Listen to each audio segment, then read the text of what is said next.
C'est le moment du consulat Sarkozy, du titre de l'ouvrage de notre invité. Bonjour Dominique Rousseau. Bonjour. Le consulat Sarkozy, publié chez Odile Jacob, qui dresse une sorte de bilan des institutions de la Ve République, je dirais, depuis qu'elle existe, et puis aussi, surtout, depuis 5 ans, le mandat du président de la République actuelle. Bien sûr, cela ne vous aura pas échappé. Hubert Huertas nous le révélait il y a quelques instants, et nous le soupçonnions dès samedi et dimanche avec le Figaro Magazine. Le président de la République a annoncé de très nombreuses mesures, et notamment ce week-end sur la question et son intention plutôt de faire usage du référendum sur plusieurs questions de société, notamment sur l'indemnisation des chômeurs et le droit des immigrés. Quelle signification a cette stratégie électorale? Nous vous poserons la question, mais surtout aussi nous profiterons de ce que vous êtes constitutionnaliste et que votre livre tombe à pic pour nous dire au fond ce qu'il en est, de l'orthodoxie ou pas, de ce type de gouvernance. Mais peut-être tout à trac, Dominique Rousseau, et je rappelle que vous êtes professeur de droit constitutionnel donc à Paris 1.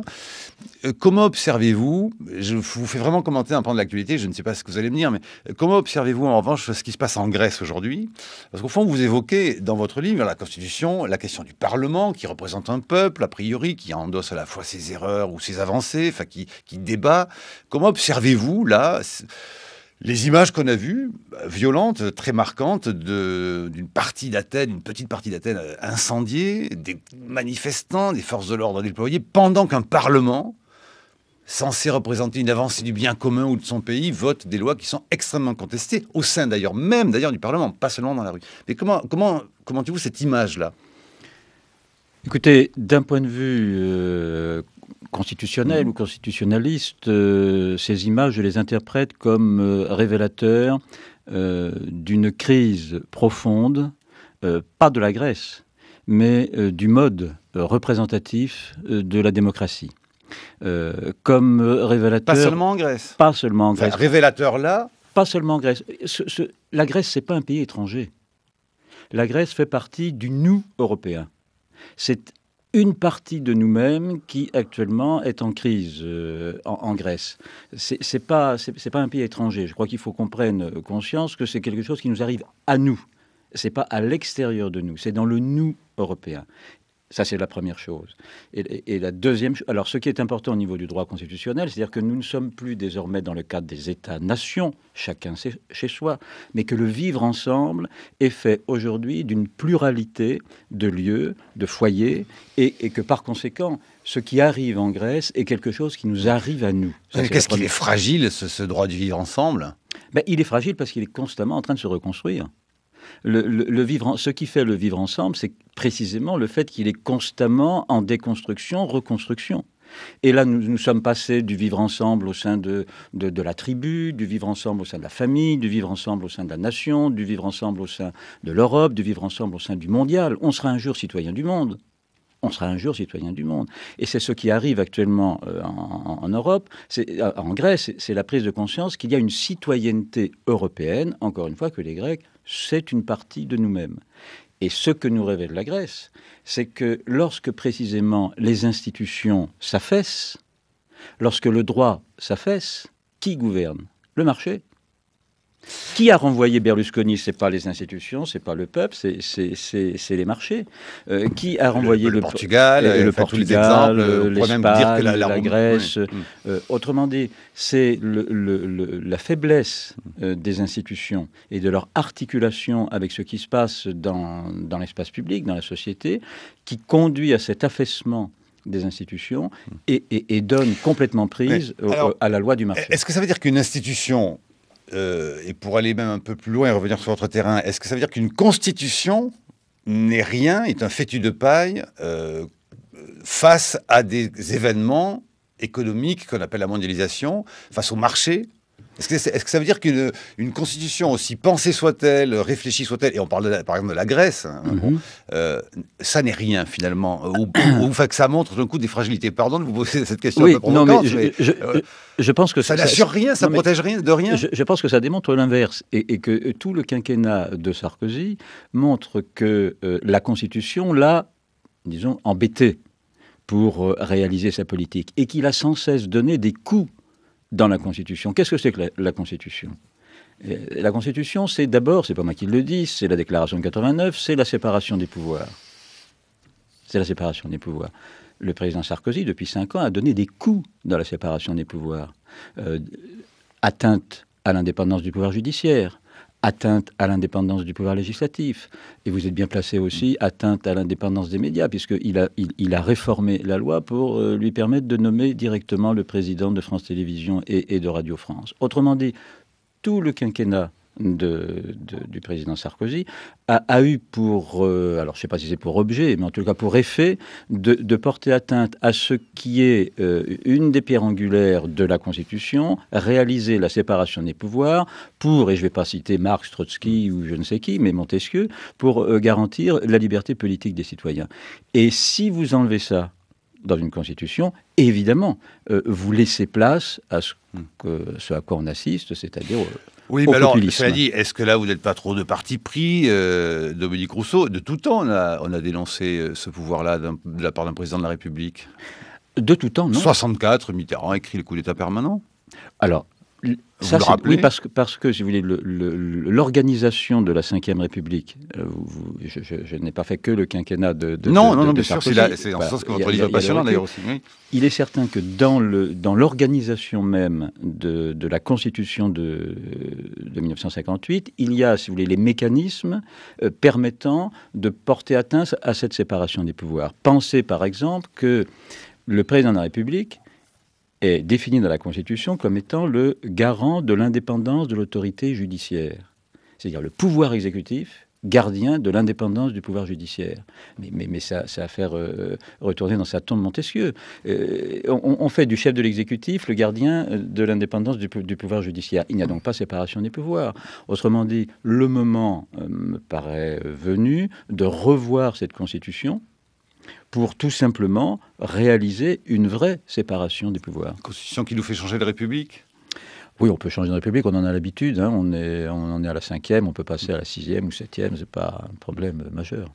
Vous citez, il y a bien longtemps, nos temps modernes, Dominique Rousseau, Clémenceau. Deux choses sont inutiles, la prostate et le président de la République. Oui, ben oui. La gauche a toujours été très réservée à l'égard de la fonction présidentielle, considérant qu'il valait mieux, disons, un collectif, un directoire, un exécutif plus pluriel, collégial. Et la gauche a toujours été plutôt pour un régime parlementaire, que l'on dit aujourd'hui d'ailleurs primo-ministériel. Donc on retrouve cette... Enfin, la gauche, et pas seulement, si je vous ai bien lu... Les Républicains, absolument. Debré avait voulu, au fond, plutôt quelque chose qui soit fait sur le mode britannique que sur le mode qu'il n'a pas approuvé, au fond, d'ailleurs, de cette Ve République. Oui, hein. oui. Il voulait un Premier ministre fort, voilà, point. Michel Debré était pour un régime parlementaire. Son modèle, c'était le Parlement britannique. Son modèle, c'était le Parlement britannique. Mais, évidemment, le général de Gaulle a imposé sa conception et cette idée d'un pouvoir présidentiel fort. Ceci dit, dans la période du général de Gaulle, le général de Gaulle laissait une part importante du gouvernement à son Premier ministre. N'oubliez pas qu'il a gouverné, il avait essentiellement l'affaire algérienne et les affaires étrangères. Le reste, l'intendance, comme disait le général, c'était le Premier ministre. Alors, toujours en rapport avec l'actualité et cet entretien du président de la République dans le Figaro Magazine de ce week-end, que vous avez dû lire. Bien sûr. Bon, cela ne nous a pas échappé. Le président, donc, souhaite organiser un référendum sur une réforme de l'indemnisation des chômeurs. Et il envisage aussi de porter au référendum d'autres sujets de société tels que le droit des étrangers. Oui. Commentaire. Monsieur le constitutionnaliste. Alors, commentaire, je pense que Nicolas Sarkozy a dû avoir écho de mon livre, puisque le consulat, c'est précisément la relation directe entre le leader, j'ose pas dire plus, et le peuple. Et il s'agit si, dites plus, d'une relation directe entre, disons, le chef et le peuple par l'instrument du référendum. Bonaparte a gouverné par référendum. Ah voilà, alors le consulat, c'est bien ça. Voilà. Vous faites référence à Bonaparte. Voilà, absolument. Et il s'agit de... Après Légy Brumaire. Exactement. Il s'agit de squeezer les institutions représentatives. Et ça, c'est dans la lignée des 5 années de Nicolas Sarkozy. Nicolas Sarkozy annonce ses réformes à la télévision, dans une conférence de presse. Souvenez-vous, par exemple, sur le juge d'instruction, il annonce ça en conférence de presse. La fin de la publicité à la télévision publique, il l'annonce dans une conférence de presse. Autrement dit, la culpabilité de Villepin, il l'annonce directement de New York. Et toutes les institutions qui sont faites pour précisément donner du temps à la réflexion, donner du temps à la délibération, sont écartées par ce souci de gouverner directement avec le peuple. C'est la caractéristique principale du consulat et de tous les populismes. Les populistes se méfient des institutions de la représentation parce que les institutions de la représentation, c'est des institutions où on discute, où on délibère, alors que le référendum joue sur l'émotion. Le caractère... Oui, mais pourquoi est-ce qu'en France, l'usage du référendum, après tout, qui est plutôt réservé aux questions liées aux institutions, à l'Europe, au territoire, hein, si on rappelle la création des régions par De Gaulle, pourquoi, au fond, ces référendums ne seraient pas aujourd'hui adaptés à des réalités de sujets de société ou économiques, Dominique Rousseau? Qu'est-ce qui fait conclure, au fond, directement au populisme, comme vous le dites? Parce que historiquement ou constitutionnellement, après sur un plan politique, chacun peut être pour ou contre le référendum. Moi, je vous donne ma position de constitutionnaliste, qui n'est pas une position politique. Je peux concevoir qu'on puisse être politiquement pour le référendum, mais du point de vue... Vous parlez en tant que gardien de la Constitution. Gardien. Enfin, en tant que constitutionnalisme, l'arme du référendum a toujours, en France, au niveau national, été utilisée comme une arme contre les institutions de la représentation. Or, les institutions de la représentation, c'est des lieux où on délibère. Le référendum, c'est pas un lieu où on délibère, c'est le lieu où il y a une fusion entre le corps du peuple et le corps du chef. On pourrait reprendre, si on avait le temps, les débats qu'il y a eu entre, par exemple, Cassirer et Heidegger sur cette idée de fusion du corps du peuple et du corps du chef. Et au contraire, ce que disait Norbert Elias, le procès de civilisation vient des moments de délibération, de lieux pour discuter. Or, avec le référendum, vous ne discutez pas, vous avez directement la liaison entre le chef et le peuple. Mais est-ce que vous parlez le corps du chef, le corps du peuple? Beaucoup ont dit, au fond, que Nicolas Sarkozy n'avait lui-même plus, il n'incarnait plus lui-même ces fameux deux corps du roi également. Mais c'est là... Donc il y a eu quoi, segmentation? Vous dites dans votre livre, il ne dit pas « je suis président de la République », je fais président de la République. Et si j'arrête, je ferai avocat. Absolument. Oui. Mais je pense que c'est un de ces problèmes, comme Bonaparte en son temps. C'est-à-dire qu'il a confondu, c'est la logique, il a confondu son corps privé et son corps public. Et par conséquent, aujourd'hui, il n'arrive plus à se repositionner. On a souvent dit il faut que Sarkozy se représidentialise, c'est-à-dire qu'il fasse apparaître le corps public et qu'il fasse disparaître le corps privé. Mais il n'y arrive pas, puisque justement, il est obligé de montrer la totalité de son corps pour être en fusion avec le corps du peuple. Il est un peu ce que fait Orban en Hongrie. Ah, vous allez jusque-là, je voulais vous poser la question. Vous allez jusque-là? Mais bien sûr. Quand Orban, dans une interview récente, dit « je suis un plébéien de droite et je gouverne sans le Parlement, directement au contact avec le peuple, parce que le peuple a raison contre les institutions », Sarkozy est notre Orban français. 8h16, les matins de France Culture, avec Dominique Rousseau, notre invité. Alors Dominique Rousseau, dans votre livre, Le consulat Sarkozy, vous dites qu'il y a eu tout de même une divine surprise, je vous cite, que vous qualifiez aussi d'ailleurs de Bing Bang constitutionnel, ce sont l'introduction de ces fameuses questions prioritaires de constitutionnalité. Eh bien, figurez-vous que cette divine surprise, ce que vous trouvez être la seule chose de correcte dans le consulat Sarkozy, Brice Couturier, il n'est pas d'accord du tout. Et oui, Bonjour Brice. Bonjour Marc. Et oui, Dominique Rousseau, on vous sent quelque peu gêné aux entournures parce que vous signez un livre d'intervention dans lequel vous condamnez avec véhémence le président sortant, mais une grande partie de ce livre est par ailleurs consacrée à la défense enthousiaste, Marc le soulignait, d'une réforme dont le même Nicolas Sarkozy est le responsable, la question prioritaire de constitutionnalité. Elle est à vos yeux la seule vraie et inattendue nouveauté politique du quinquennat Sarkozy, je vous cite. En tout cas, si je vous lis bien, la seule nouveauté qui rencontre votre approbation. Pour le reste, monsieur le professeur, vous êtes d'une grande sévérité avec l'élève Sarkozy. Il avait annoncé vouloir mettre fin à l'hypocrisie du président qui arbitre pour être un président qui gouverne. Résultat de ses réformes constitutionnelles et de sa pratique hyper présidentielle, il aurait affaibli durablement la fonction présidentielle, d'abord en renforçant son Premier ministre, à qui il a permis de s'épargner, mais aussi en faisant du groupe parlementaire majoritaire une vraie puissance et de son président un puissant rival. Alors Super Fillon et Super Copé contre Super Sarko, c'est à vous lire le fruit des réformes qui ont rendu à nos assemblées un contrôle partagé avec le gouvernement sur leur ordre du jour et leur ont accordé de contrôler par des auditions les personnalités nommées par le président à la tête des grandes agences de l'administration. Mais j'en viens donc à l'unique réforme que vous approuvez, cette possibilité nouvelle ouverte à tout justiciable de mettre en question la constitutionnalité d'une loi qui lui est opposée, la QPC. D'abord, vous permettrez au lecteur régulier de Tocqueville que je suis de contester vigoureusement la lecture que vous faites de l'auteur de La démocratie en Amérique. Vous écrivez en effet, je vous cite, « Une nouvelle relation politique prend forme où la délégation de pouvoir, même obtenue par le vote, n'est plus la garantie ultime de la bonne législature, ou à l'inverse, je vous cite toujours, d'un Montesquieu ou d'un Tocqueville, les citoyens ne sont plus compétents seulement pour choisir leurs représentants, mais aussi pour intervenir dans la fabrication des règles dont ils sont destinataires.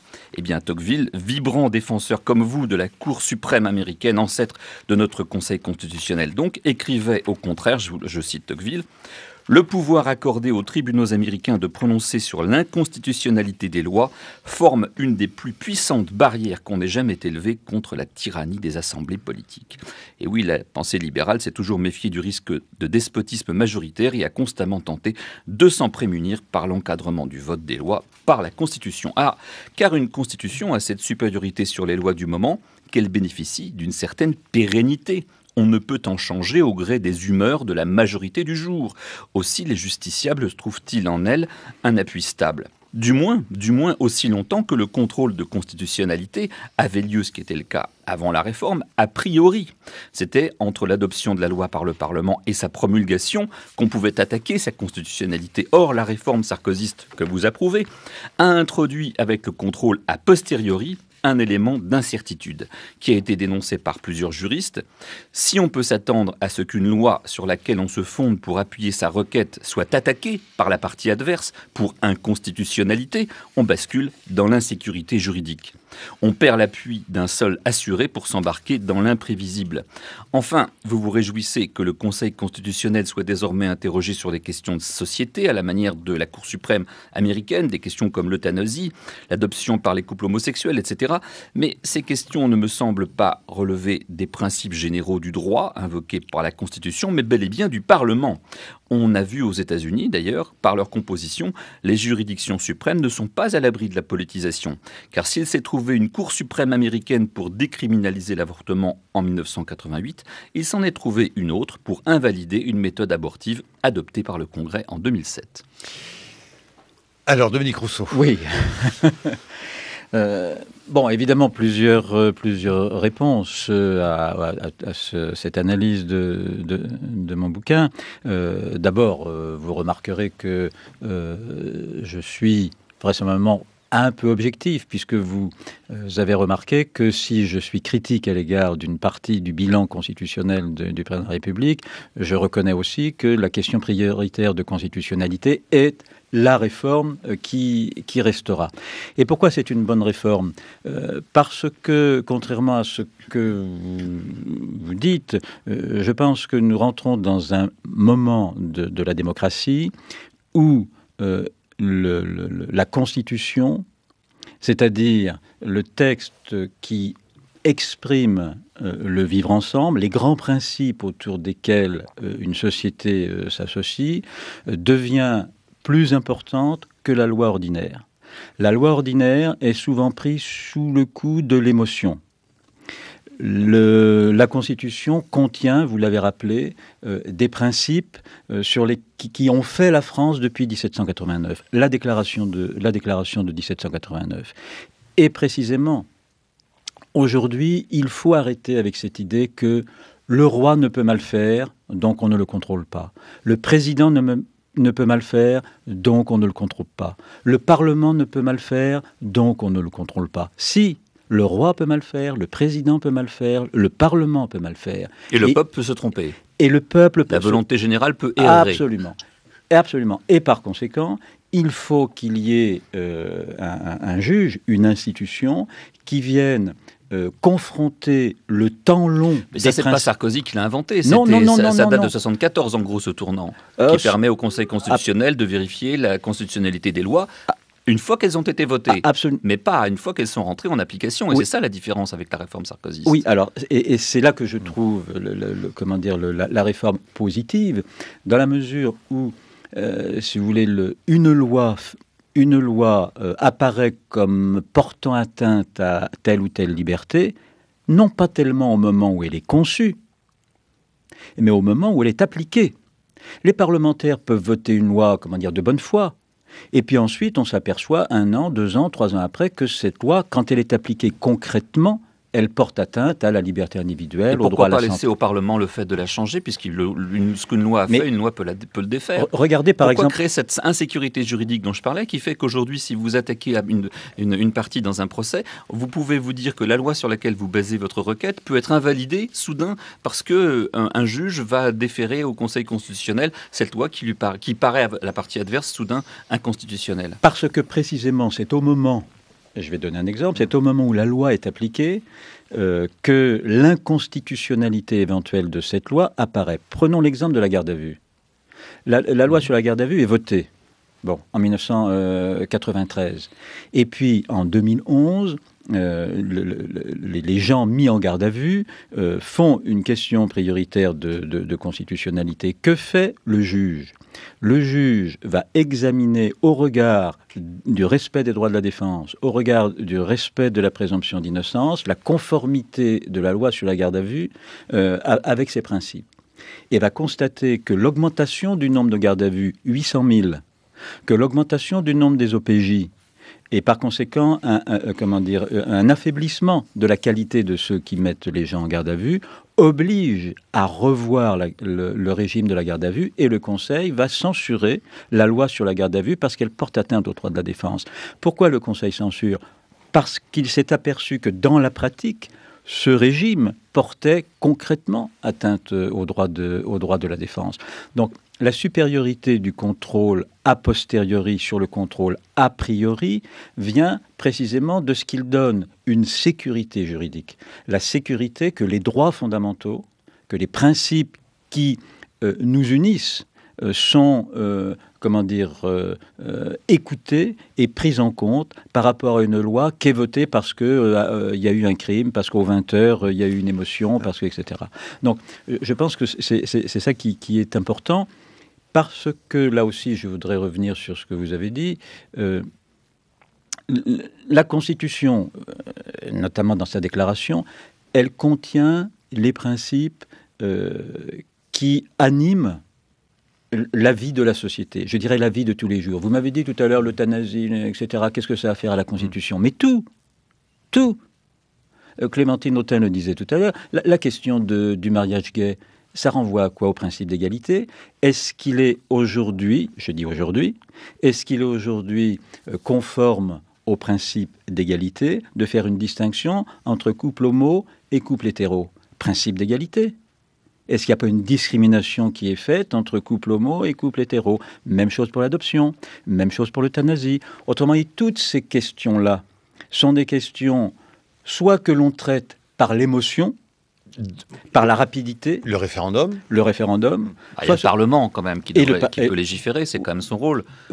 Oui, vous avez raison. Parce que les principes généraux du droit, ils sont sujets à toutes sortes d'interprétations. Vous savez bien que les cours suprêmes, elles peuvent être politisées. La nôtre, notre Conseil constitutionnel, il est composé en particulier des anciens présidents de la République. Alors, oui, donc ça prouve bien qu'il est politisé. Ah, oui. Non, mais là, je vous suis. Et dans mon livre, vous avez certainement pu voir que j'étais favorable à une révision du mode de composition du Conseil constitutionnel. Oui, à une réforme du Conseil constitutionnel. Il y a aujourd'hui un fossé entre la fonction du Conseil qui est juridictionnelle et la composition du Conseil qui est politique. Donc il faut qu'on mette les deux... Ce qui fait souvent sourire les Américains, n'est-ce pas, quand on essaie de comparer la modernisation de notre Conseil constitutionnel, notamment par la QPC, et il sourit quand même très poliment en disant qu'on est un peu loin encore de l'indépendance de la Cour suprême. Oui, mais il n'y a pas que les Américains. Tous les pays, si vous voulez, nous sommes le seul pays en Europe qui connaissent ce mode de désignation des membres du Conseil constitutionnel. Le Conseil constitutionnel devient une juridiction constitutionnelle suprême. Il faut que son mode de composition soit adapté à sa fonction. C'est comment dire, c'est important, j'allais dire vital presque, pour l'existence même de ce Conseil et la qualité de la démocratie. Vous disiez, Brice, que les jours où il y a QPC au Conseil constitutionnel, Giscard d'Estaing n'y va pas. Absolument. Oui, parce qu'il y a effectivement un certain nombre de juristes qui, comme moi, pensent que ça introduit un élément d'incertitude juridique, d'insécurité juridique, comme on dit, et donc pour contester cette analyse, pour contester cette nouveauté, Giscard d'Estaing ne siège pas au Conseil constitutionnel les jours où il y a QPC. Oui, mais enfin, ça montre là quand même la faiblesse du fonctionnement du Conseil constitutionnel, non, ce qui montre la faiblesse du Conseil constitutionnel, c'est que les anciens présidents soient membres de droit du Conseil. Oui, déjà, surtout quand ils sont gâteux, enfin je parle de la personne en particulier. Que les anciens présidents ne viennent pas siéger au Conseil constitutionnel, c'est plutôt une anticipation de la réforme nécessaire, c'est plutôt une bonne chose. Je ne suis pas d'accord avec l'argument de l'insécurité juridique. Je ne suis pas du tout d'accord. La sécurité juridique, c'est la Déclaration des droits de l'homme. C'est elle qui nous donne... Mais elle est sujette à toutes sortes d'interprétations. Dans le cadre d'une loi extraordinairement particulière que la partie adverse, encore une fois, dans un procès, peut retourner contre vous, vous et votre avocat, vous avez bâti votre plaidoirie sur une certaine loi, et d'un seul coup, cette loi va devenir vacillante, incertaine, remise en cause. Parce qu'il y a ce que le président Mitterrand appelait la force injuste de la loi. La force injuste de la loi, c'est précisément lorsque la loi a été trop rapidement délibérée. Vous parlez des lois délibérées au Parlement, bien entendu que la loi doit être délibérée au Parlement. Vous avez vu comment elle a été délibérée sous le quinquennat de Nicolas Sarkozy ? Sans arrêt, on demandait la procédure d'urgence. Sans arrêt, on demandait la procédure d'urgence. On ne délibérait pas des lois. Elles étaient délibérées en conférence de presse.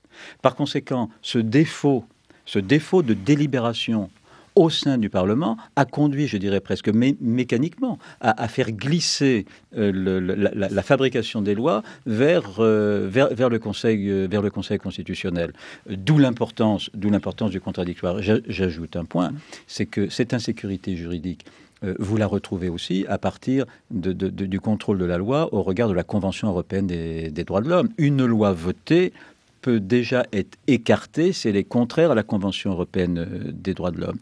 Et pour moi, en tant que... Un exemple concret, ça a été la garde à vue, par exemple. Par exemple, la garde à vue. Remise en cause par la Conseil constitutionnel à travers une QPC. Mais en tant que juriste, et je comprends qu'on puisse avoir, y compris en tant que juriste, il y a des débats entre nous, moi, entre la sécurité juridique et la garantie des droits, je choisis la garantie des droits, quitte à remettre en cause la sécurité, la fausse sécurité de la loi. Mais je reconnais que c'est une position de juriste, de constitutionnaliste qui peut être évidemment discutée. Autre objection contre la QPC, et ça sera la dernière, je vous le promets, vous le dites vous-même, 80, ça dépend des juristes, certains disent 85, voire 90% des normes juridiques qui sont en application aujourd'hui, qui rentrent aujourd'hui en application dans notre pays, sont en réalité d'origine européenne. Oui. Donc dire en fait, le Parlement français, il est dépossédé d'une bonne partie de son pouvoir réglementaire. Vous voyez, donc... Non, mais justement, alors la QPC, une fois qu'une loi nous est imposée par les institutions européennes, un règlement nous est imposé par les institutions européennes, comment se retourner contre lui au niveau national ? Vous imaginez si les 27 membres de l'Union européenne pratiquent la même formule que nous, c'est-à-dire la QPC, alors il va devenir impossible de légiférer quoi que ce soit dans l'Union européenne. Dominique Rousseau. Oui, alors... tous les juges constitutionnels ont adopté une position là-dessus, qui est de dire les règlements communautaires, les directives communautaires, je passe sur les détails, sont d'application immédiate dans les différents pays, sauf si ils portent atteinte à l'identité constitutionnelle, alors de la France, de l'Espagne, de l'Italie, de l'Allemagne. Et ce sont les juges constitutionnels qui doivent vérifier si le tel règlement ne porte pas une atteinte manifeste à l'identité constitutionnelle de leur pays. Il s'agit tout simplement, je crois, d'articuler le moins mal possible, je ne dis pas le mieux, mais d'articuler le moins mal possible les différents foyers normatifs, le foyer, disons, européen et les foyers nationaux. Alors, Dominique Rousseau, pour parler d'autres aspects de votre livre, qu'entendez-vous quand vous dites tout de même que la Ve République a fait souffrir la démocratie ? La Ve République a fait souffrir la démocratie d'abord par son origine. Je veux dire, la Ve République est quand même le résultat, pour aller vite, de ce qu'on pourrait appeler un coup de force légalisé, puisque le retour au pouvoir du général de Gaulle s'est quand même fait, disons, sous une ambiance de menaces de coup d'État, légalisé sans doute par le vote du Parlement, l'investiture du général de Gaulle le 1er juin 1958. Mais déjà, la Ve République a fait souffrir la démocratie au moment de sa naissance. Et elle a fait ensuite souffrir la démocratie parce qu'elle a, par son mode de fonctionnement, porté régulièrement atteinte à la séparation des pouvoirs. Le Parlement dont vous parliez a été, et ça à droite comme à gauche, le Parlement a été essentiellement pendant ces 50 années, une chambre d'enregistrement de la volonté de l'exécutif. Et tous les moyens, tous les instruments de contrôle dont dispose le Parlement dans les autres pays européens n'existent pas dans notre pays. Notre pays souffre d'un déficit des contre-pouvoirs qui n'ont pas été reconnus dans leur existence et dans leurs moyens d'action. Et c'est en ce sens, si vous voulez, que la Ve République fait souffrir la démocratie. Elle ne fait pas souffrir la démocratie. Enfin, la démocratie souffre moins de l'hyper-présidence, parce qu'en Allemagne, il y a aussi un hyper-premier ministre. En Espagne, il y a aussi un hyper-premier ministre. En Italie aussi, en Angleterre aussi. Donc, la Ve République fait souffrir la démocratie parce qu'elle manque de contre-pouvoir. Ce qui pourrait être contre-pouvoir a été soumis au pouvoir politique. Je le disais tout à l'heure, excusez-moi d'y revenir, mais que le président de la République nomme le président de Radio France et de France Télévisions me paraît une atteinte à la séparation des pouvoirs. La presse doit être un contre-pouvoir qui doit pouvoir s'appuyer sur une autorité indépendante et du législatif et de l'exécutif. Le pouvoir judiciaire également. Vous avez pu voir que je suis partisan de la suppression du ministère de la Justice. Parce que précisément, la justice doit être indépendante et impartiale. Comment peut-elle être indépendante et impartiale si elle fait partie d'un gouvernement qui est de droite, de gauche, du centre, écolo, peu importe. Mais comment la justice peut être indépendante si elle dépend d'un gouvernement partisan? Il faut, là aussi, faire preuve d'imagination. Alors, vous l'administrez comment, la justice, à son ministère de la Justice? Alors, je l'administre par un conseil... Si tant est qu'on puisse dire cela, parce que déjà, dire le mot administrer est en dehors des clous par rapport à l'indépendance que vous souhaitez. Je ne sais pas quel verbe employer, mais bon.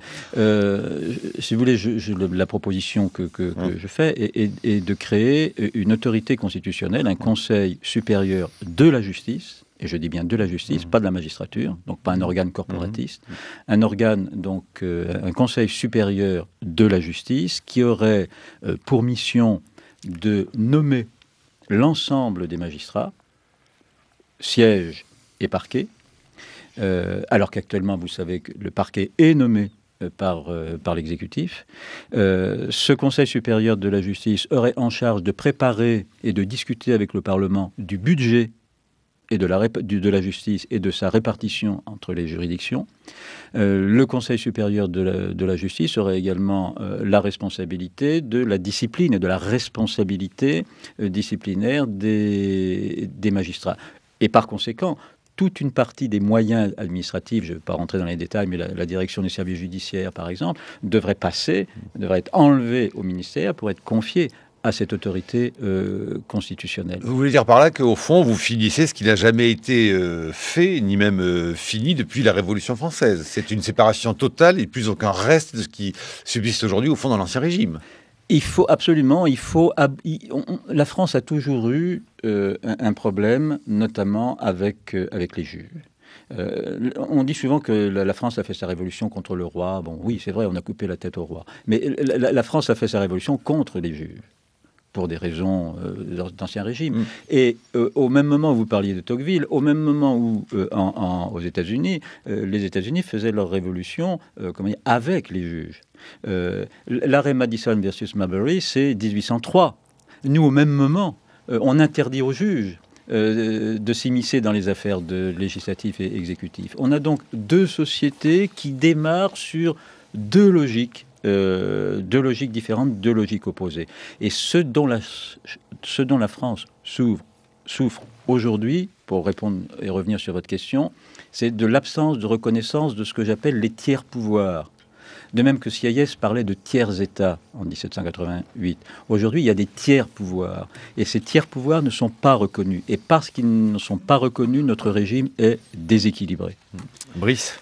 Moi, j'avoue que l'idée d'une indépendance de la justice soumise à ses propres autorités, un Conseil supérieur de la justice donc totalement indépendant du pouvoir politique et donc du Parlement et donc de toute majorité, me fait frémir. Parce que imaginez l'affaire Doutreau dans ces conditions-là. Le Parlement ni le ministre de la Justice n'ont plus aucun pouvoir sur les juges, ils peuvent faire ce qu'ils veulent. Déjà, la justice est l'objet j'ai vu les sondages récents. Des sondages récents montrent que la justice fait l'objet d'une certaine scepticisme de la part de nos concitoyens. Les juges sont presque aussi mal vus que les policiers, c'est dire. Même, je crois, un peu plus mal. Moi, je pense que si on les autonomisait totalement et si ils étaient placés sous une autorité qui émane de leur propre corps, alors le corporatisme serait effrayant et l'affaire Doutreau, il y en aurait des tas. Dominique Rousseau. Oui, mais justement... Vous noterez l'optimisme de Brice Couturier sur tous les sujets que nous abordons ce matin. Oui. Alors, je n'ai peut-être pas été suffisamment effectivement clair. Je parle de Conseil supérieur de la justice, pas de la magistrature. C'est au niveau de sa composition. Ce Conseil supérieur de la justice ne serait pas composé que de magistrats. Il serait composé aussi de personnalités qui seraient désignées par le Parlement, et là donc je vous rejoins, qui serait désigné par le Parlement à la majorité des 3/5. Autrement dit, le Conseil supérieur, c'est pour ça que j'insiste sur de la justice et pas de la magistrature. De la magistrature, ça voudrait dire le corps qui se gère lui-même. Ça, je suis pas d'accord avec cette solution et je vous rejoindrai donc. Et c'est pour ça que je dis de la justice, parce que je souhaite que dans ce Conseil, il y ait des non-magistrats qui soient élus désigné par le Parlement. Et ce Conseil supérieur de la justice serait évidemment chaque année à rendre compte au Parlement de son activité. Autre question d'actualité avec vous, Dominique Rousseau. Que pensez-vous de la proposition du candidat socialiste à l'élection présidentielle de vouloir inscrire la laïcité dans la Constitution ? Eh bien, écoutez, il y est déjà ce principe. Voilà. C'est l'article 1er, je crois, qui dit que la France est une république laïque. Donc c'est écrit. Donc c'est écrit. Bon, mais alors, cela dit, comment voyez-vous ce symptôme-là de vouloir quand même absolument constitutionnaliser un nombre de sujets incalculables ? C'est important de constitutionnaliser. La règle d'or. Alors ça, non. La règle d'or, non. Je pense que là, on ne peut pas tout constitutionnaliser. On constitutionnalise les principes autour desquels une société se rassemble. L'égalité, la fraternité, la solidarité, etc. Bon, ça, c'est les grands principes. Le principe de présomption d'innocence, les droits de la défense, le principe du contradictoire, l'indépendance de la presse. Bon, c'est des grands principes. La règle d'or, c'est-à-dire le fait de ne pas voter des budgets en déséquilibre, c'est un choix de politique économique. Mais on peut très bien être keynésien. Or, une constitution n'a pas à interdire au peuple de choisir une politique keynésienne. À dicter une économie, quoi, grosso modo. Voilà. Ce qu'on dit certains. Hein, Voilà, c'est évidemment exactement. une manière Donc, de se soumettre à quelque chose qui est... à l'Union européenne, par exemple. Exactement. Voilà. La première règle d'or en matière, et c'est la première règle d'or, si on veut parler finance, la première règle d'or en matière finance, c'est le droit des citoyens à consentir à l'impôt et à contrôler l'impôt. Donc on pourrait prendre cette règle d'or-là pour la transmettre au niveau européen, c'est-à-dire que les Européens, les citoyens européens aient droit à consentir au budget européen et à son contrôle. Il est 8h42 l'heure du coup d'œil avec Claude Guibal, pour revenir aussi justement sur cette actualité européenne, Claude. Oui, Marc, et oui, Dominique Rousseau. Comment fait un peuple quand son État ne l'entend pas? Comment fait un peuple pour protester contre des politiques qu'il refuse? Comment fait un peuple pour dénoncer les dérives de son pays? Eh bien, il prend la rue. C'est ce qu'ont fait hier les Grecs dans cette Grèce au bord de l'explosion, comme le titre ce matin l'Humanité, devant l'exaspération de la population face à la politique d'austérité qu'elle subit depuis 2 ans. Les autorités ont répondu par les lacrymogènes. Des scènes de guérilla urbaine impressionnantes que décrit Alexia Kefalas dans le Figaro. Ces arbres qui prennent feu, ces trottoirs cassés à coups de marteau pour en faire des munitions. Et ce cri d'une manifestante, ce n'est pas une démocratie. On nous impose un gouvernement sans élection. On nous empêche de manifester. Au moment où les rues d'Athènes s'embrasaient, la Grèce, hier, choisissait d'accepter l'austérité imposée par ses créanciers après un débat en procédure d'urgence au Parlement.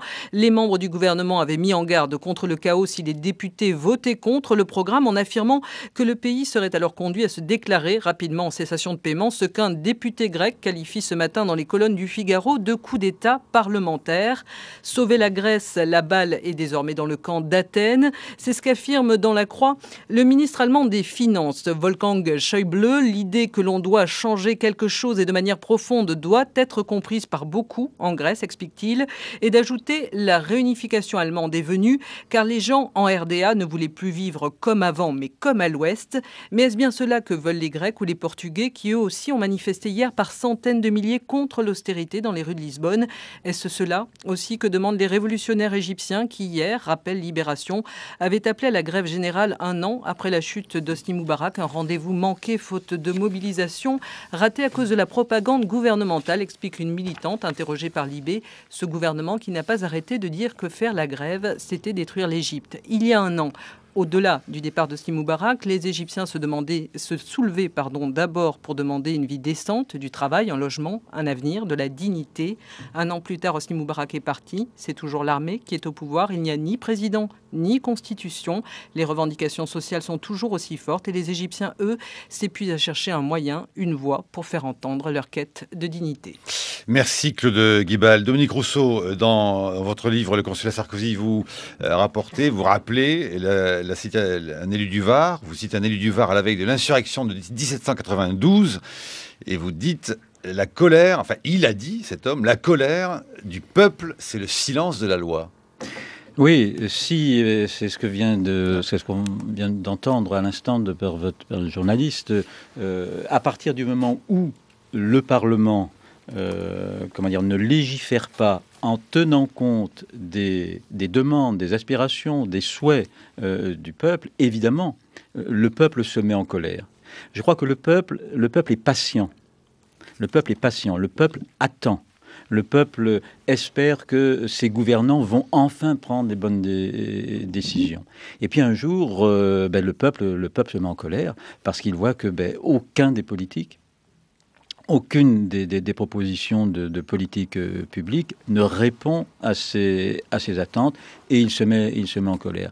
Et je pense que quand un peuple se met en colère, effectivement, il y a la preuve que les institutions ne peuvent plus jouer leur rôle de lien, que les canaux sont bouchés. Et c'est ce qu'on voit dans ces pays-là. Les canaux sont bouchés, donc la contestation passe dans la rue, par Internet, par Facebook, par tous les réseaux sociaux.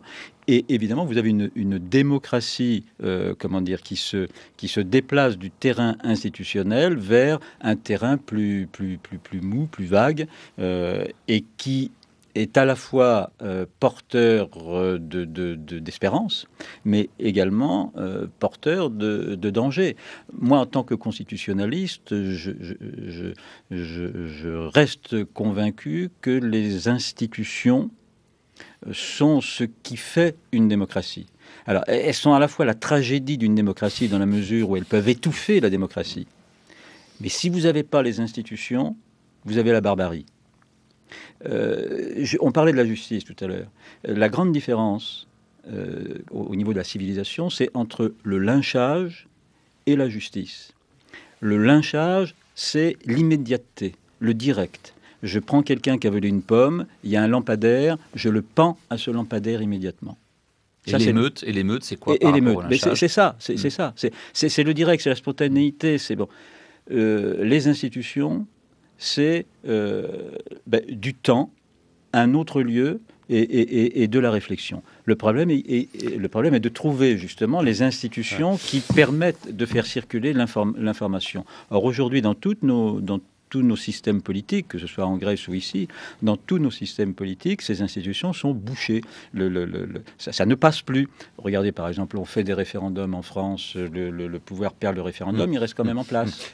Mitterrand, en 86, est battu aux élections législatives, il dit « je reste ». Donc, il n'entend pas. Donc, à ce moment-là, les gens partent ailleurs. Donc, les institutions sont à la fois ce qui permet la démocratie. Et 2005, le référendum du non à l'Europe. Oui. Le référendum du... Qui a tort, qui a raison, là? On a dit, on a dit, voilà, le peuple dit qu'il n'en veut pas, et puis finalement, on le fait quand même. Non, mais le référendum de 2005, si vous voulez, c'est dans ce qui m'intéresse ici, c'est que le chef de l'État, donc Jacques Chirac à l'époque, n'a tiré aucune conséquence de ce non. Et que par conséquent, les Français se sont dit, bon alors on a voté non, mais ça ne servit à rien. Donc si... nos gouvernants... Non seulement ça, puis ils ont mis aussi en cause les médias, d'avoir voulu absolument leur faire voter oui. Absolument. Ce qui n'était pas complètement faux, sans doute. Donc, si vous voulez, à partir du moment où la colère du peuple dont vous parlez tout à l'heure, à partir du moment où le peuple voit que les institutions qui sont faites, par exemple, pour lui permettre de faire passer ses souhaits, ses demandes, ses attentes ne fonctionnent plus, il se met en colère et il passe par d'autres voies. Et ces voies sont... apparemment sympathiques parce que c'est le peuple qui s'exprime directement dans la rue, partout, etc. Elles sont aussi potentiellement dangereuses parce que ça peut mener partout, et on sait que dans l'histoire, ça mène souvent au fascisme ou dans une moindre mesure, ou comment dire, avant-première, si j'ose dire, du fascisme, qui est le populisme. Et c'est ce à quoi et donc on revient à la Hongrie. Et donc on revient à la Hongrie, mais on revient à la Finlande, mais on revient aux Pays-Bas, mais on revient en Autriche, mais on revient à la Ligue du Nord en Italie, et on revient chez nous. Pourquoi voulez-vous que ça se passe ailleurs? Ça se passe aussi ici. Et tout ça parce que nos institutions, j'y reviens, nos institutions sont aujourd'hui décalées, déphasées par rapport à ce que le peuple attend d'une démocratie citoyenne.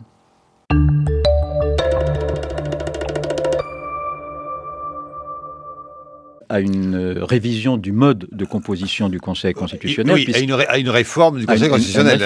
Il y a aujourd'hui un fossé entre la fonction du Conseil qui est juridictionnelle et la composition du Conseil qui est politique.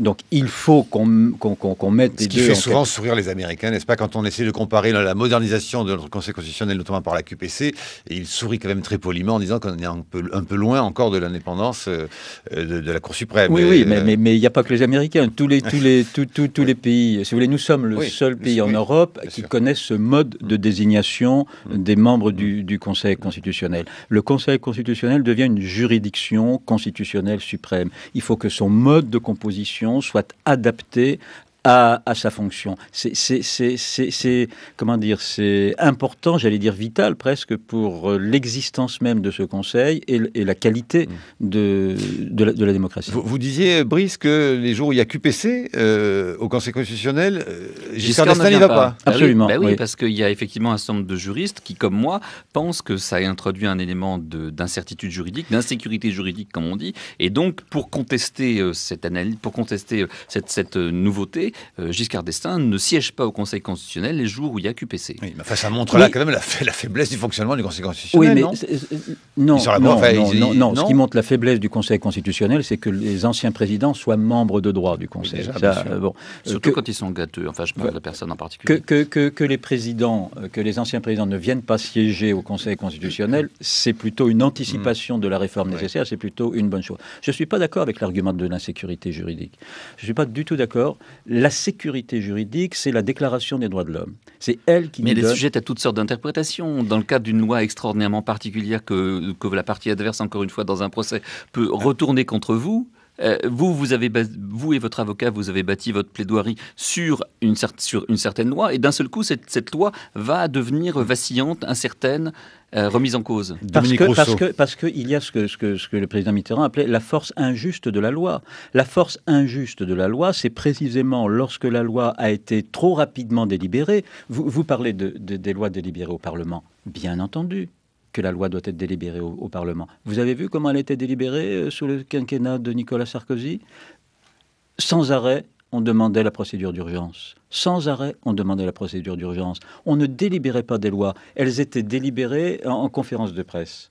Par conséquent, ce défaut de délibération au sein du Parlement a conduit, je dirais presque mécaniquement, à faire glisser la fabrication des lois vers le Conseil constitutionnel. D'où l'importance du contradictoire. J'ajoute un point, c'est que cette insécurité juridique, vous la retrouvez aussi à partir du contrôle de la loi au regard de la Convention européenne des droits de l'homme. Une loi votée peut déjà être écarté si elle est contraire à la Convention européenne des droits de l'homme. Et pour moi, en tant que... Un exemple concret, ça a été la garde à vue, par exemple. Par exemple, la garde à vue. Remise en cause par la Conseil constitutionnel à travers une QPC. Mais en tant que juriste, et je comprends qu'on puisse avoir, y compris en tant que juriste, il y a des débats entre nous, moi, entre la sécurité juridique et la garantie des droits, je choisis la garantie des droits, quitte à remettre en cause la sécurité, la fausse sécurité de la loi. Mais je reconnais que c'est une position de juriste, de constitutionnaliste qui peut être évidemment discutée. Autre objection contre la QPC, et ça sera la dernière, je vous le promets, vous le dites vous-même, 80, ça dépend des juristes, certains disent 85, voire 90% des normes juridiques qui sont en application aujourd'hui, qui rentrent aujourd'hui en application dans notre pays, sont en réalité d'origine européenne. Oui. Donc, dire en fait, le Parlement français, il est dépossédé d'une bonne partie de son pouvoir réglementaire. Vous voyez, donc... Non, mais justement, alors la QPC, une fois qu'une loi nous est imposée par les institutions européennes, un règlement nous est imposé par les institutions européennes, comment se retourner contre lui au niveau national ? Vous imaginez si les 27 membres de l'Union européenne pratiquent la même formule que nous, c'est-à-dire la QPC, alors il va devenir impossible de légiférer quoi que ce soit dans l'Union européenne. Dominique Rousseau. Oui, alors... Tous les juges constitutionnels ont adopté une position là-dessus, qui est de dire les règlements communautaires, les directives communautaires, je passe sur les détails, sont d'application immédiate dans les différents pays, sauf s'ils portent atteinte à l'identité constitutionnelle, alors de la France, de l'Espagne, de l'Italie, de l'Allemagne. Et ce sont les juges constitutionnels qui doivent vérifier si le tel règlement ne porte pas une atteinte manifeste à l'identité constitutionnelle de leur pays.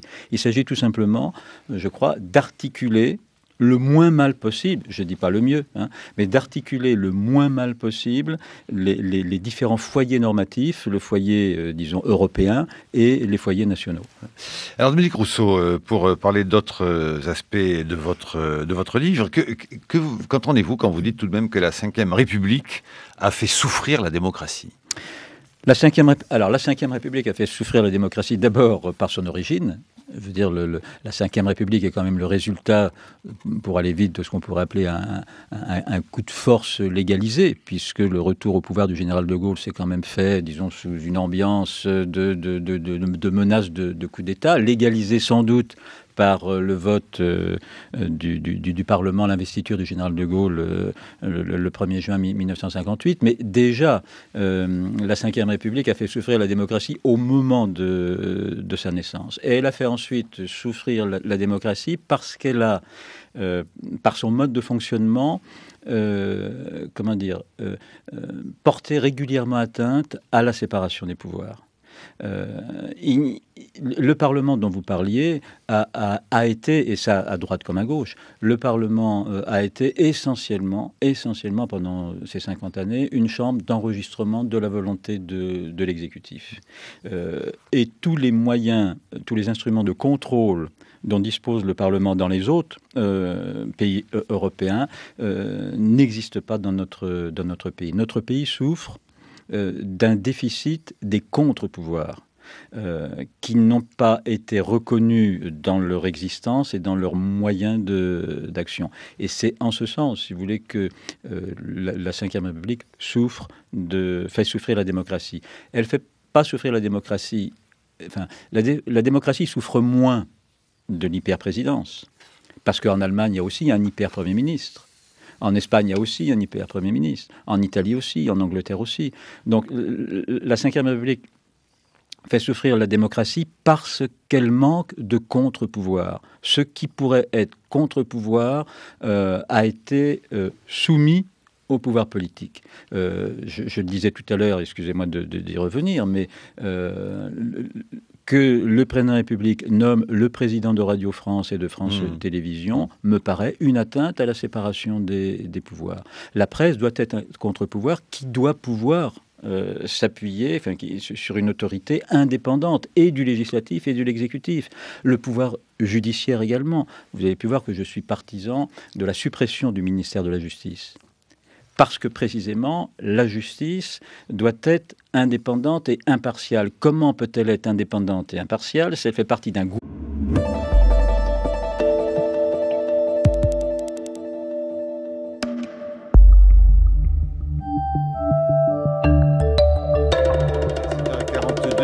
C'est le moment du consulat Sarkozy, du titre de l'ouvrage de notre invité. Bonjour Dominique Rousseau. Bonjour. Le consulat Sarkozy, publié chez Odile Jacob, qui dresse une sorte de bilan des institutions de la Ve République, je dirais, depuis qu'elle existe, et puis aussi, surtout, depuis 5 ans, le mandat du président de la République actuelle. Bien sûr, cela ne vous aura pas échappé. Hubert Huertas nous le révélait il y a quelques instants, et nous le soupçonnions dès samedi et dimanche avec le Figaro Magazine.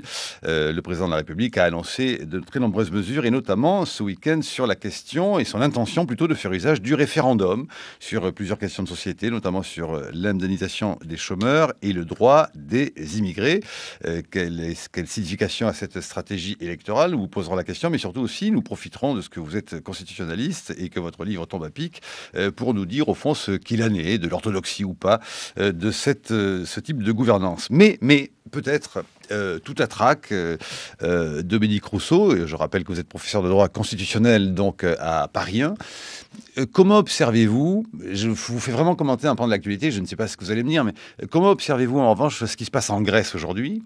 Parce qu'au fond, vous évoquez dans votre livre la Constitution, la question du Parlement qui représente un peuple, a priori, qui endosse à la fois ses erreurs ou ses avancées, enfin qui débat. Comment observez-vous là les images qu'on a vues, violentes, très marquantes, d'une partie d'Athènes, une petite partie d'Athènes incendiée, des manifestants, des forces de l'ordre déployées, pendant qu'un Parlement, censé représenter une avancée du bien commun ou de son pays, vote des lois qui sont extrêmement contestées, au sein d'ailleurs, même d'ailleurs du Parlement, pas seulement dans la rue. Mais comment commentez-vous cette image-là? Écoutez, d'un point de vue constitutionnel ou constitutionnaliste, ces images, je les interprète comme révélateurs d'une crise profonde, pas de la Grèce, mais du mode représentatif de la démocratie. Comme révélateur... Pas seulement en Grèce. Pas seulement en Grèce. Enfin, révélateur là. Pas seulement en Grèce. La Grèce, c'est pas un pays étranger. La Grèce fait partie du nous européen. C'est une partie de nous-mêmes qui actuellement est en crise en Grèce. C'est pas un pays étranger. Je crois qu'il faut qu'on prenne conscience que c'est quelque chose qui nous arrive à nous. C'est pas à l'extérieur de nous. C'est dans le nous européen. Ça, c'est la première chose. Et la deuxième chose, alors ce qui est important au niveau du droit constitutionnel, c'est-à-dire que nous ne sommes plus désormais dans le cadre des États-nations, chacun chez soi, mais que le vivre ensemble est fait aujourd'hui d'une pluralité de lieux, de foyers, et que par conséquent, ce qui arrive en Grèce est quelque chose qui nous arrive à nous. Qu'est-ce qu'il est fragile, ce droit du vivre ensemble?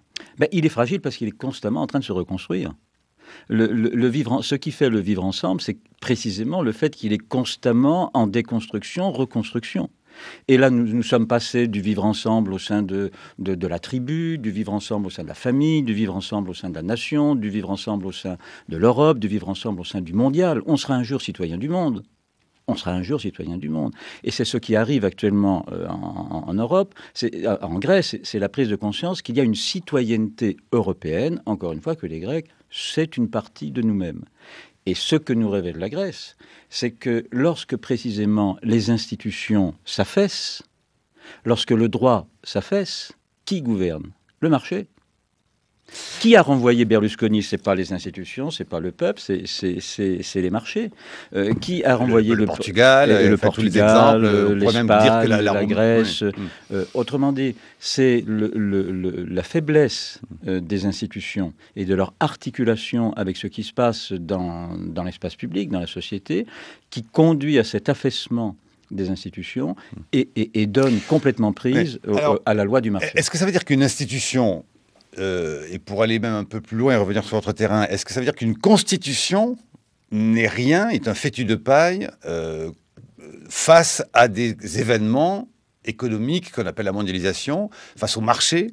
Est-ce que ça veut dire qu'une constitution, aussi pensée soit-elle, réfléchie soit-elle, et on parle par exemple de la Grèce, ça n'est rien finalement, ou que ça montre d'un coup des fragilités? Pardon de vous poser cette question un peu provocante, mais je pense que ça n'assure rien, ça protège rien de rien. Je pense que ça démontre l'inverse, et que tout le quinquennat de Sarkozy montre que la Constitution l'a, disons, embêté pour réaliser sa politique, et qu'il a sans cesse donné des coups dans la Constitution. Qu'est-ce que c'est que la Constitution?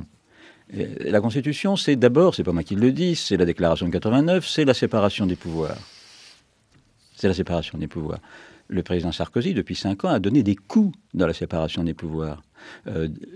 Atteinte à l'indépendance du pouvoir judiciaire, atteinte à l'indépendance du pouvoir législatif.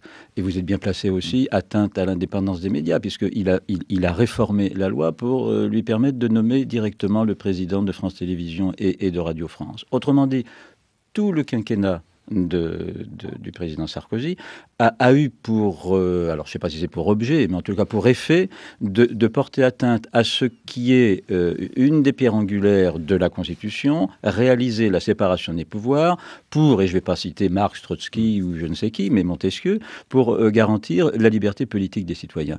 Et si vous enlevez ça dans une Constitution, évidemment, vous laissez place à ce à quoi on assiste, c'est-à-dire oui, mais alors, cela dit, est-ce que là, vous n'êtes pas trop de parti pris, Dominique Rousseau? De tout temps, on a dénoncé ce pouvoir-là de la part d'un président de la République. De tout temps, non. 64, Mitterrand a écrit le coup d'État permanent. Alors, ça, oui, parce que, si vous voulez, l'organisation de la Ve République, je n'ai pas fait que le quinquennat de Non, bien Sarkozy. sûr, c'est en ce sens que votre livre est passionnant, d'ailleurs, aussi. Oui. Il est certain que dans l'organisation même de la Constitution de 1958, il y a, si vous voulez, les mécanismes permettant de porter atteinte à cette séparation des pouvoirs. Pensez, par exemple, que le président de la République est défini dans la Constitution comme étant le garant de l'indépendance de l'autorité judiciaire. C'est-à-dire le pouvoir exécutif, gardien de l'indépendance du pouvoir judiciaire. Mais ça a fait retourner dans sa tombe Montesquieu. On fait du chef de l'exécutif le gardien de l'indépendance du pouvoir judiciaire. Il n'y a donc pas séparation des pouvoirs. Autrement dit, le moment me paraît venu de revoir cette Constitution pour tout simplement réaliser une vraie séparation des pouvoirs. Une Constitution qui nous fait changer de République? Oui, on peut changer de République, on en a l'habitude, hein, on en est à la 5e, on peut passer à la 6e ou 7e, c'est pas un problème majeur. Vous citez, il y a bien longtemps, nos temps modernes, Dominique Rousseau, Clémenceau. Deux choses sont inutiles, la prostate et le président de la République. Oui. Ben oui, la gauche a toujours été très réservée à l'égard de la fonction présidentielle, considérant qu'il valait mieux, disons, un collectif, un directoire, un exécutif plus pluriel, collégial. Et la gauche a toujours été plutôt pour un régime parlementaire, que l'on dit aujourd'hui d'ailleurs primo-ministériel. Donc on retrouve cette... Enfin, la gauche, et pas seulement, si je vous ai bien lu... Les Républicains, absolument. Debré avait voulu... Montesquieu d'un Tocqueville, les citoyens ne sont plus compétents seulement pour choisir leurs représentants, mais aussi pour intervenir dans la fabrication des règles dont ils sont destinataires. Eh bien, Tocqueville, vibrant défenseur comme vous de la Cour suprême américaine, ancêtre de notre Conseil constitutionnel, donc, écrivait au contraire, je cite Tocqueville, le pouvoir accordé aux tribunaux américains de prononcer sur l'inconstitutionnalité des lois forme une des plus puissantes barrières qu'on ait jamais élevées contre la tyrannie des assemblées politiques.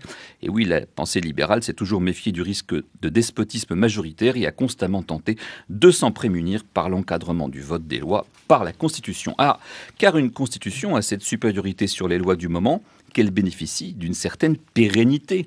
On ne peut en changer au gré des humeurs de la majorité du jour. Aussi, les justiciables trouvent-ils en elle un appui stable. Du moins aussi longtemps que le contrôle de constitutionnalité avait lieu, ce qui était le cas avant la réforme, a priori. C'était entre l'adoption de la loi par le Parlement et sa promulgation qu'on pouvait attaquer sa constitutionnalité. Or, la réforme sarkozyste que vous approuvez a introduit avec le contrôle a posteriori un élément d'incertitude qui a été dénoncé par plusieurs juristes. Si on peut s'attendre à ce qu'une loi sur laquelle on se fonde pour appuyer sa requête soit attaquée par la partie adverse pour inconstitutionnalité, on bascule dans l'insécurité juridique. On perd l'appui d'un sol assuré pour s'embarquer dans l'imprévisible.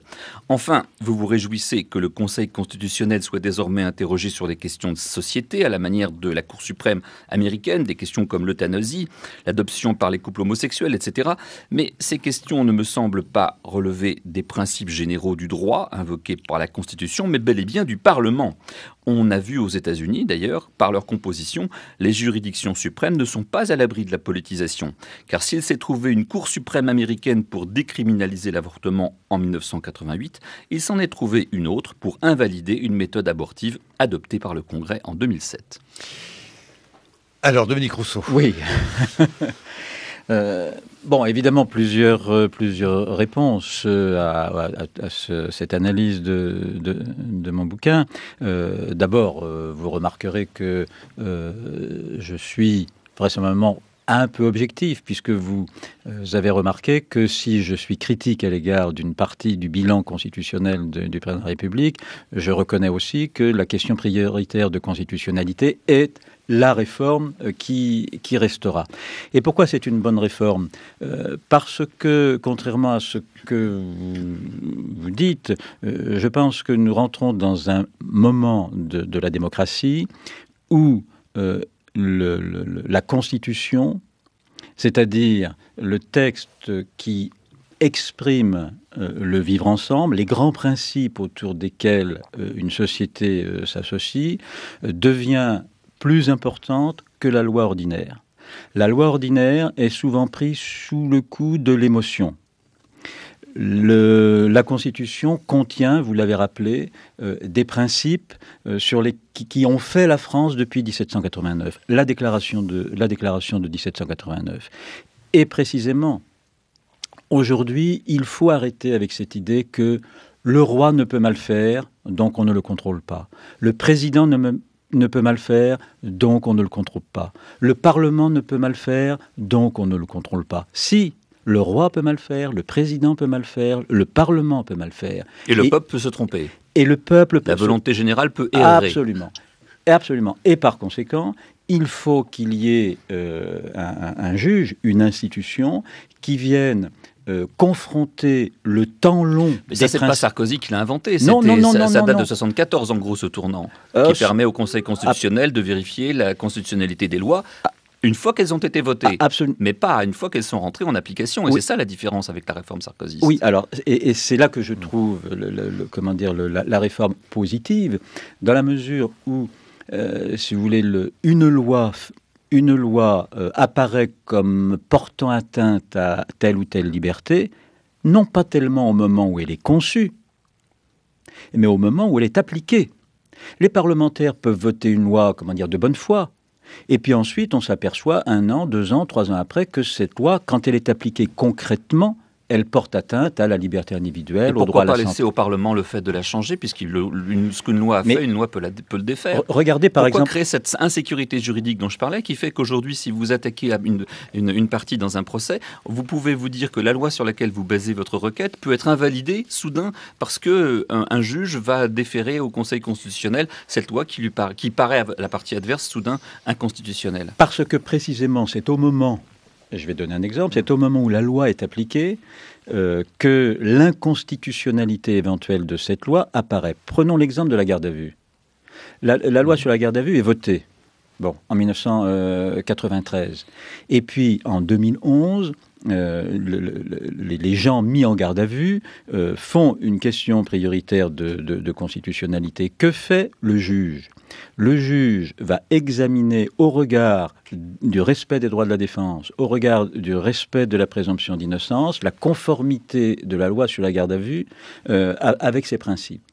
Et va constater que l'augmentation du nombre de gardes à vue, 800 000, que l'augmentation du nombre des OPJ, et par conséquent un affaiblissement de la qualité de ceux qui mettent les gens en garde à vue, oblige à revoir le régime de la garde à vue, et le Conseil va censurer la loi sur la garde à vue parce qu'elle porte atteinte aux droits de la défense. Pourquoi le Conseil censure ? Parce qu'il s'est aperçu que dans la pratique, ce régime portait concrètement atteinte aux droits de la défense. Donc, la supériorité du contrôle a posteriori sur le contrôle a priori vient précisément de ce qu'il donne une sécurité juridique. La sécurité que les droits fondamentaux, que les principes qui nous unissent sont écoutés et pris en compte par rapport à une loi qui est votée parce qu'il y a eu un crime, parce qu'aux 20 heures, il y a eu une émotion, parce que, etc. Donc, je pense que c'est ça qui est important. Parce que, là aussi, je voudrais revenir sur ce que vous avez dit, la Constitution, notamment dans sa déclaration, elle contient les principes qui animent la vie de la société, je dirais la vie de tous les jours. Vous m'avez dit tout à l'heure l'euthanasie, etc. Qu'est-ce que ça a à faire à la Constitution ? Mais tout. Clémentine Autain le disait tout à l'heure, la question du mariage gay, ça renvoie à quoi ? Au principe d'égalité. Est-ce qu'il est aujourd'hui, je dis aujourd'hui, est-ce qu'il est aujourd'hui conforme au principe d'égalité de faire une distinction entre couple homo et couple hétéro ? Principe d'égalité. Est-ce qu'il n'y a pas une discrimination qui est faite entre couple homo et couple hétéro ? Même chose pour l'adoption, même chose pour l'euthanasie. Autrement dit, toutes ces questions-là sont des questions soit que l'on traite par l'émotion, par la rapidité. Le référendum. Il y a le Parlement quand même qui peut légiférer, c'est quand même son rôle. Vous avez raison. Parce que les principes généraux du droit, ils sont sujets à toutes sortes d'interprétations. Vous savez bien que les cours suprêmes, elles peuvent être politisées. Nôtre, notre Conseil constitutionnel, il est composé en particulier des anciens présidents de la République. Donc ça prouve bien qu'il est politisé. Oui. Non, mais là, je vous suis. Et dans mon livre, vous avez certainement pu voir que j'étais favorable au gouvernement qui est de droite, de gauche, du centre, écolo, peu importe. Mais comment la justice peut être indépendante si elle dépend d'un gouvernement partisan ? Il faut, là aussi, faire preuve d'imagination. Alors, vous l'administrez comment, la justice, à son ministère de la Justice ? Alors, je l'administre par un conseil... Si tant est qu'on puisse dire cela, parce que déjà, dire le mot administrer est en dehors des clous par rapport à l'indépendance que vous souhaitez. Je ne sais pas quel verbe employer, mais bon. Si vous voulez, la proposition que je fais est de créer une autorité constitutionnelle, un conseil supérieur de la justice, et je dis bien de la justice, pas de la magistrature, donc pas un organe corporatiste, un organe, donc un conseil supérieur de la justice qui aurait pour mission de nommer l'ensemble des magistrats, siège et parquet, alors qu'actuellement, vous savez que le parquet est nommé par l'exécutif.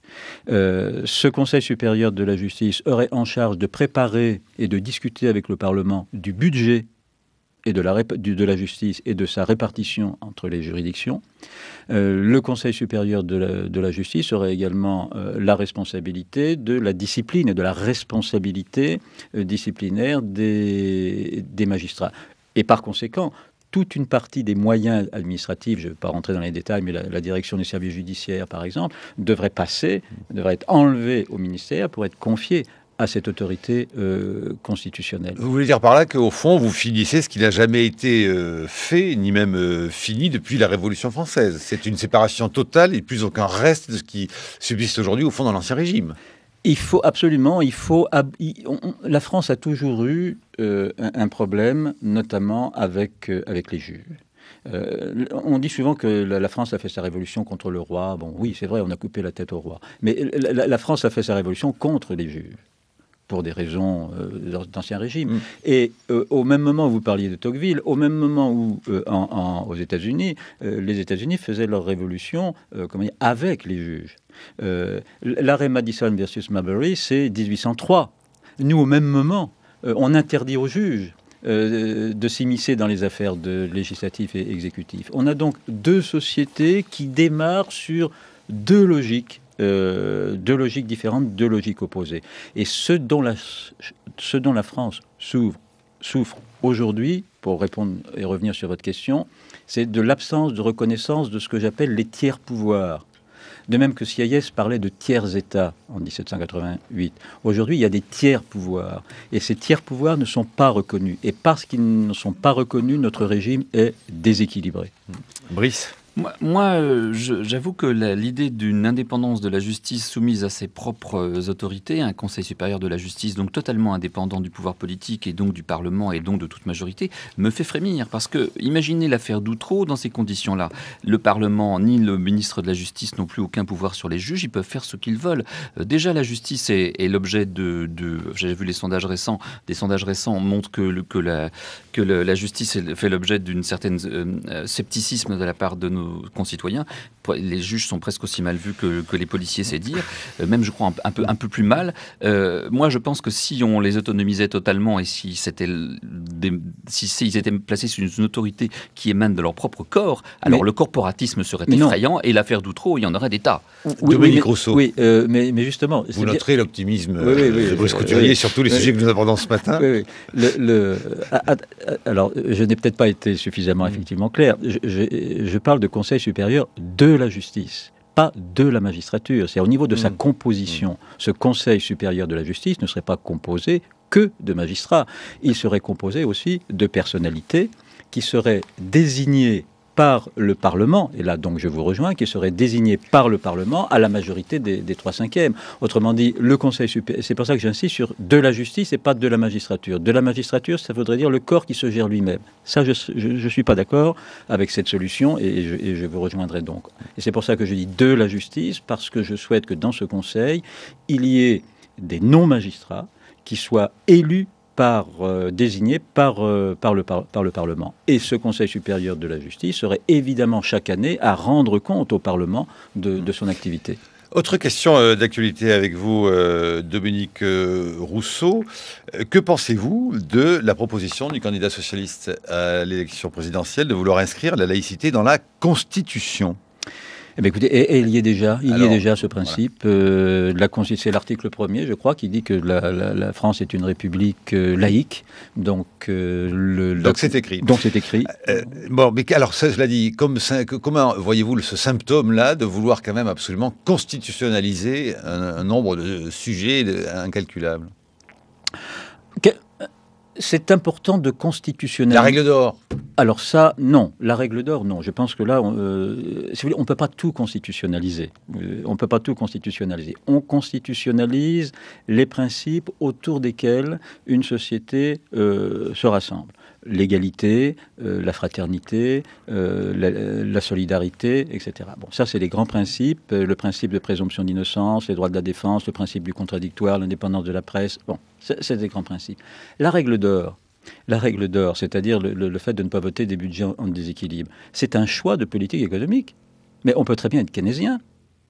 Or, une constitution n'a pas à interdire au peuple de choisir une politique keynésienne. À dicter une économie, quoi, grosso modo. Voilà. Ce qu'on dit certains. Hein, Voilà, c'est évidemment exactement. une manière Donc, de se soumettre à quelque chose qui est... à l'Union européenne, par exemple. Exactement. Voilà. La première règle d'or en matière, et c'est la première règle d'or, si on veut parler finance, la première règle d'or en matière finance, c'est le droit des citoyens à consentir à l'impôt et à contrôler l'impôt.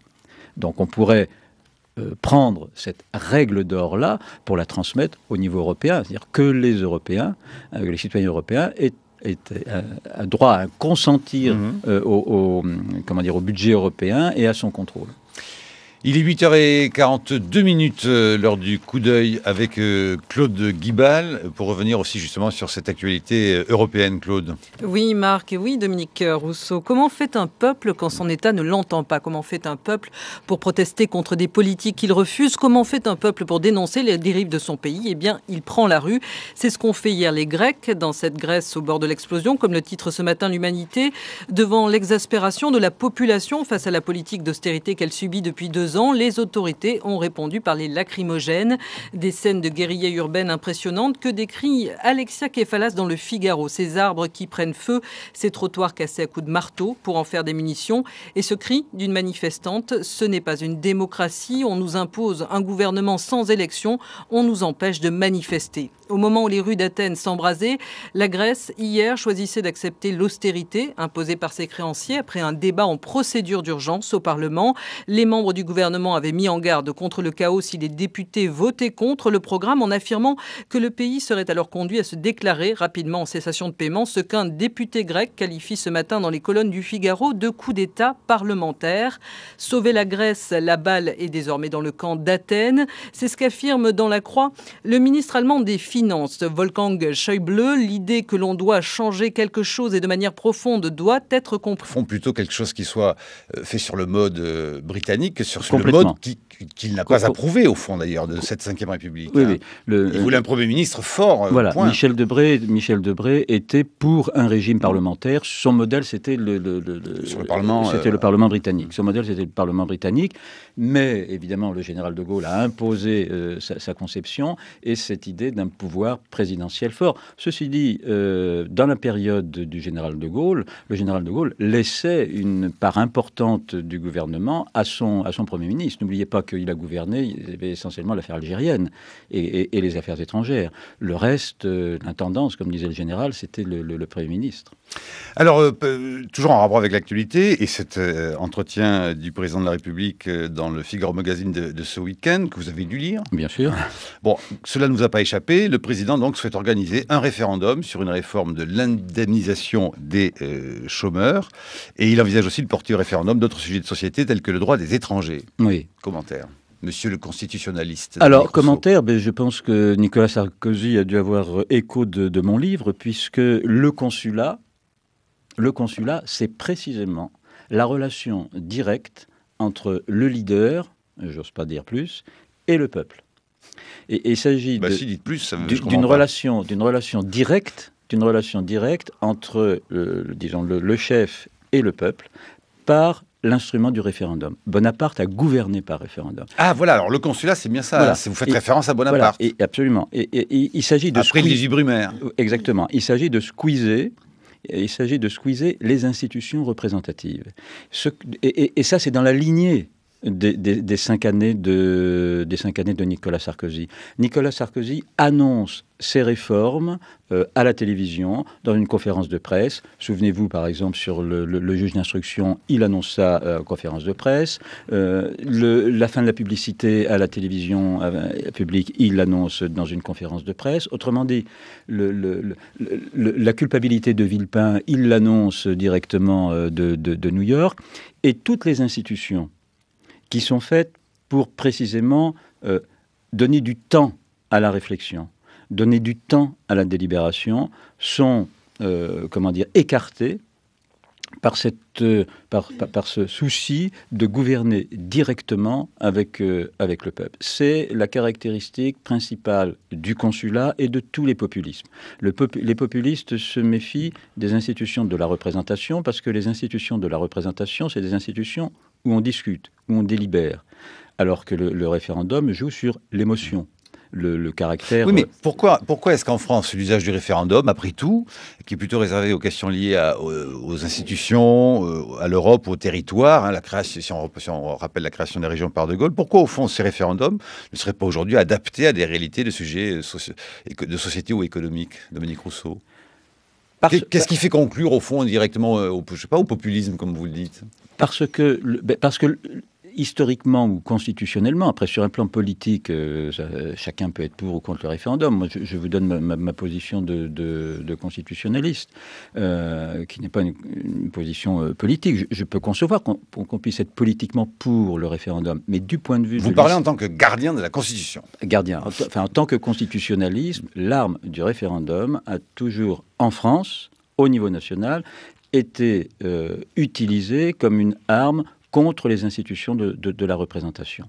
Or, les institutions de la représentation, c'est des lieux où on délibère. Le référendum, c'est pas un lieu où on délibère, c'est le lieu où il y a une fusion entre le corps du peuple et le corps du chef. On pourrait reprendre, si on avait le temps, les débats qu'il y a eu entre, par exemple, Cassirer et Heidegger sur cette idée de fusion du corps du peuple et du corps du chef. Et au contraire, ce que disait Norbert Elias, le procès de civilisation vient des moments de délibération, de lieux pour discuter. Or, avec le référendum, vous ne discutez pas, vous avez directement la liaison entre le chef et le peuple. Mais est-ce que vous parlez le corps du chef, le corps du peuple? Beaucoup ont dit, au fond, que Nicolas Sarkozy n'avait lui-même plus, il n'incarnait plus lui-même ces fameux deux corps du roi également. Mais c'est là. Donc il y a eu quoi, segmentation? Vous dites dans votre livre, il ne dit pas je suis président de la République. Je fais président de la République. Et si j'arrête, je ferai avocat. Absolument. Oui. Mais je pense que c'est un de ces problèmes, comme Bonaparte en son temps, c'est-à-dire qu'il a confondu, c'est la logique, il a confondu son corps privé et son corps public. Et par conséquent, aujourd'hui, il n'arrive plus à se repositionner. On a souvent dit il faut que Sarkozy se représidentialise, c'est-à-dire qu'il fasse apparaître le corps public et qu'il fasse disparaître le corps privé.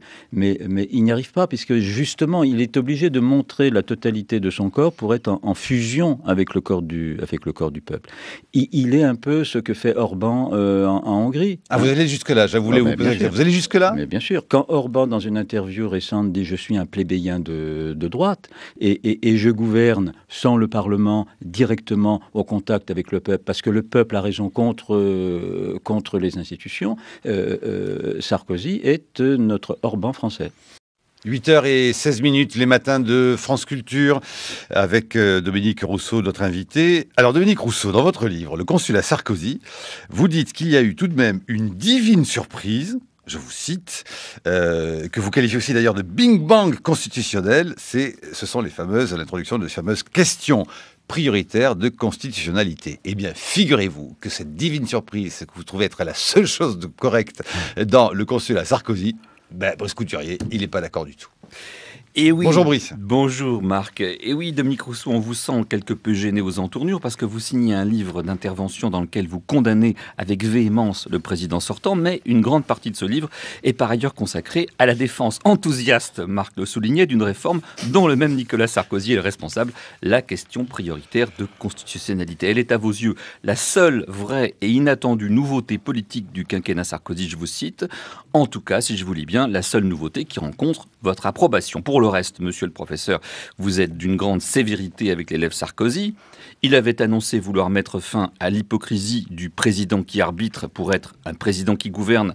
Résultat de ses réformes constitutionnelles et de sa pratique hyper présidentielle, il aurait affaibli durablement la fonction présidentielle, d'abord en renforçant son Premier ministre, à qui il a permis de s'épargner, mais aussi en faisant du groupe parlementaire majoritaire une vraie puissance et de son président un puissant rival.